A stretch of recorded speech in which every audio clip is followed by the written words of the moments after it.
The Galactic Empire had not known fear in over 1,000 years. Its fleet spanned the stars like a steel web. Its governors ruled with iron diplomacy, backed by the might of war machines. Entire civilizations had risen and fallen under its boots. The Empire believed itself unshakable, absolute. Then it made a mistake. It invaded Earth. It began with a skirmish. A probe ship, scouting mineral-rich systems, entered Sol without warning. It ignored Earth's warnings, dismissed the comms. A defensive satellite destroyed the probe before it reached Mars. The Empire responded by sending a cruiser. When it arrived, Earth responded with silence. Then, 2 days later, the cruiser vanished. The Empire sent 3 more. None returned. By the time the Imperial Admiralty assembled a battle group of 20 ships, Earth had already fortified its orbital ring. The Empire called it overconfidence. Humanity called it readiness. The confrontation lasted 9 minutes. Every Imperial ship was destroyed. That was when the Empire realized they had underestimated Earth, and that was before the USS Blackstar launched. The ship was never meant to be a symbol. It was never announced, never paraded. It was a project buried deep beneath ice in the Callisto shipyards, shielded from every telescope, every spy drone. It was humanity's last resort, born not from conquest, but from a long history of being underestimated.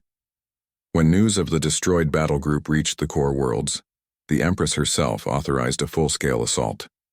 100 Imperial ships crossed the void, accompanied by planetary siege weapons, biotitans, and psychic stormcasters.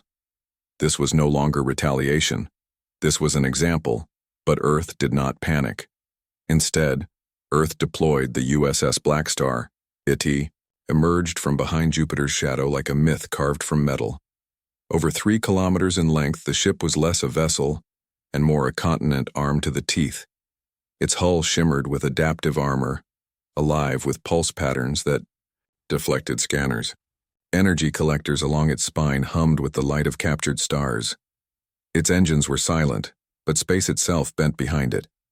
At the heart of the ship, beneath dozens of armored decks, was the control core, a human-AI hybrid that operated at quantum speeds capable of rewriting its own code in real time.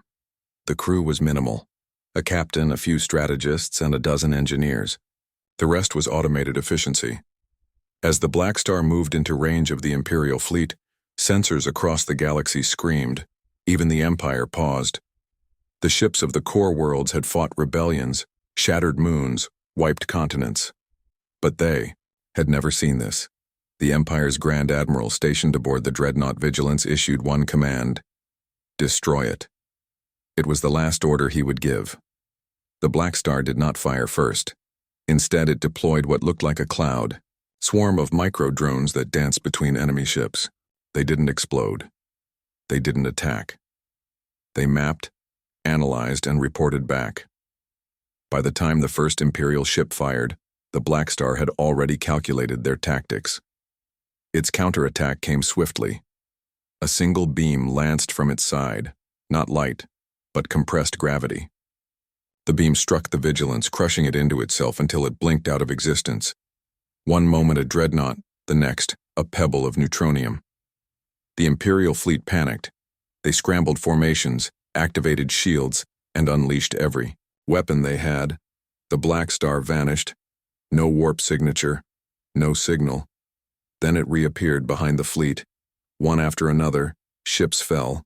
Some were turned inside out by quantum displacement. Others lost power as the Blackstar hacked their systems. Mid-battle, one command cruiser was taken over entirely. Its crew locked out as the ship turned its guns on its own allies. The Empire, which had dominated the galaxy for millennia, was being dismantled in real time. When the battle ended, not a single Imperial ship remained. The Blackstar hadn't taken a scratch. Across the galaxy, empires, kingdoms, and republics watched in silence. Every known power had once regarded Earth as backwater, as primitive. Now they reviewed their intelligence files and updated their assessments. Do not provoke humanity. But the Blackstar didn't conquer. It didn't demand tribute. It didn't even approach the core worlds. It returned to its orbit above Earth, quiet and unassuming. Humanity's message was simple. We want peace, but we will not kneel. Within days, the Empire sued for terms. In the Galactic Forum, once dominated by the core worlds, a new voice took the central seat, a human delegate, calm, patient, and behind him, always in distant orbit, floated the outline of a ship so powerful it had become legend within a week. The galaxy never dared to challenge Earth again. And the USS Blackstar? It remains. Docked, quiet, powered down. But its name is spoken in whispers across every system, because everyone remembers humanity didn't just build a warship, they built a warning.